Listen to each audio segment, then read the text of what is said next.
let's get to Antonio Brown, released by the Pats. Listen, I said this from minute one, and I understand that, in the business of winning, that you take chances for talent that is undeniably transcendent. I get that.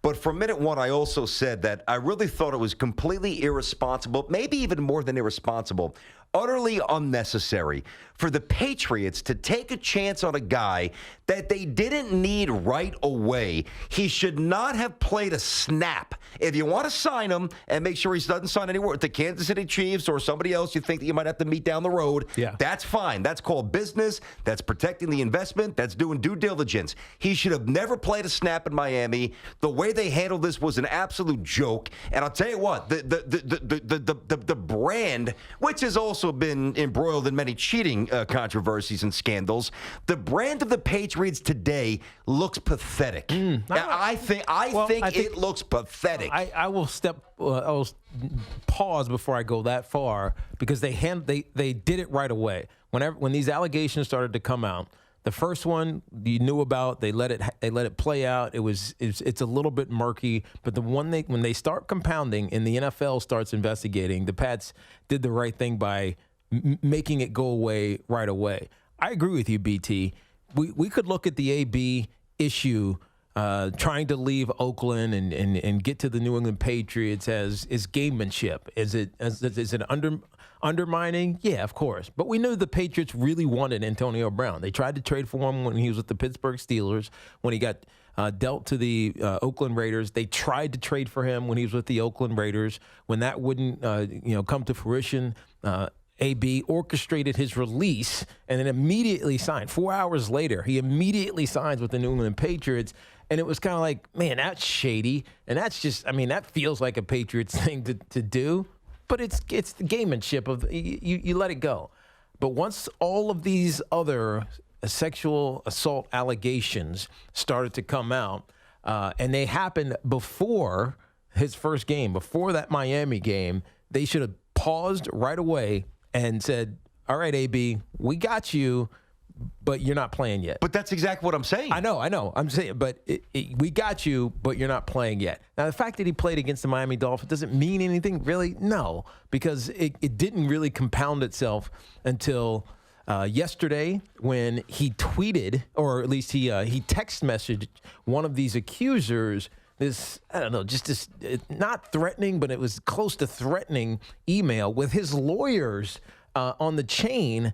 Like he's going to have an impact on what this young woman, or I don't know how old she is, but what this female was going to do. There is not an investigation yet. There's not a criminal case in the second case yet, but he might be pushing himself towards one with how he's acting towards her and harassing her. So this intimidating text that he sent to the second accuser is ultimately, I think, what pushed the Patriots to say, we can't have you. You're unstable. This is a bad guy. This is a bad dude. I've said it for a while. Go back and find the old clips of the show. Find them on YouTube. This was my position from minute one. This guy is a dangerous threat to society. This guy has, depending upon the day, maybe some days he has respect for women. Maybe some days he doesn't. Mm-hmm. That can't be. That's non-negotiable. That's a trait that cannot waver on a Monday and then come back on a Thursday. This guy is bad news. It is so obvious, and I'm going to listen.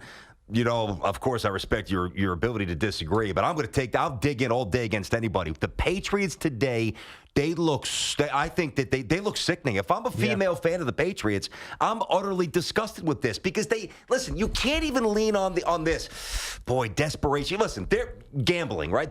People gamble their lives away. You know why? Number one, it's a compulsive addiction for some. It's an illness, and it's desperation. Oh, my God, how am I going to make this mortgage? Let me throw $5,000 on the game. Hopefully I get lucky. That is so sad, but that at least you can reconcile at least I can for some. That is out of desperation trying to make rent or mortgage or child support. The Patriots are an embarrassment of riches. They had the Miami Dolphins, who are a JV team. This guy did not need to play. Then they force-feed him the first 3 passes on the first drive, and he scores the touchdown. Disgraceful. This is really, truly disgraceful. Robert Kraft should be ashamed of himself. Tom Brady's got nothing against Tom Brady here. And even Belichick, because Bill Belichick Kraft is the owner. But did they know? But did they know? It's their job to at least know. And if you don't know, it's your job. But these aren't criminal to tap cases. the brakes. But how do you perception? But how are they supposed to know that Antonio Brown, unless he tells them? And I'm just playing devil's advocate here because I think they were in the wrong. But I'm reticent to go that hard on them.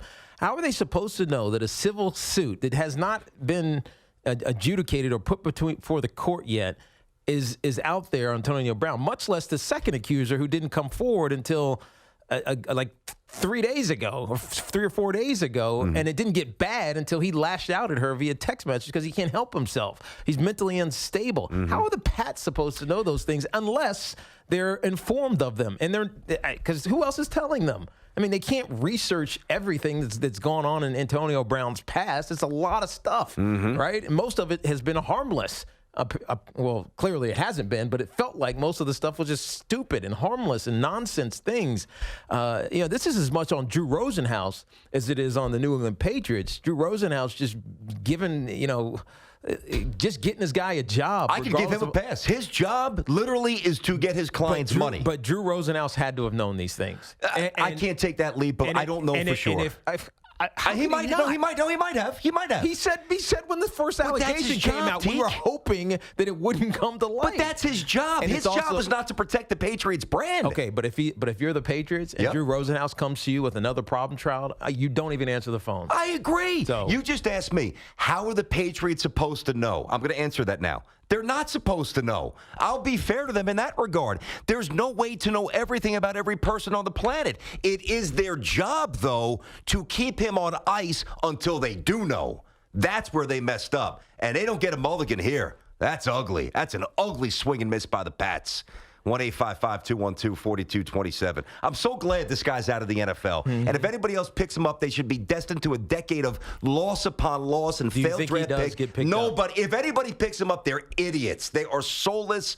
They are lost. They have no clue. Their compass on life is smashed into smithereens. Nobody's picking him up. This season or I'll tell you where he's going to play. The XFL. The XFL might pick him up. And no NFL team's picking him up. This guy is finally getting what is due and what his comeuppance will be. He is a bad dude, and it's all coming back to him, and I'm happy. I don't want to watch that guy play.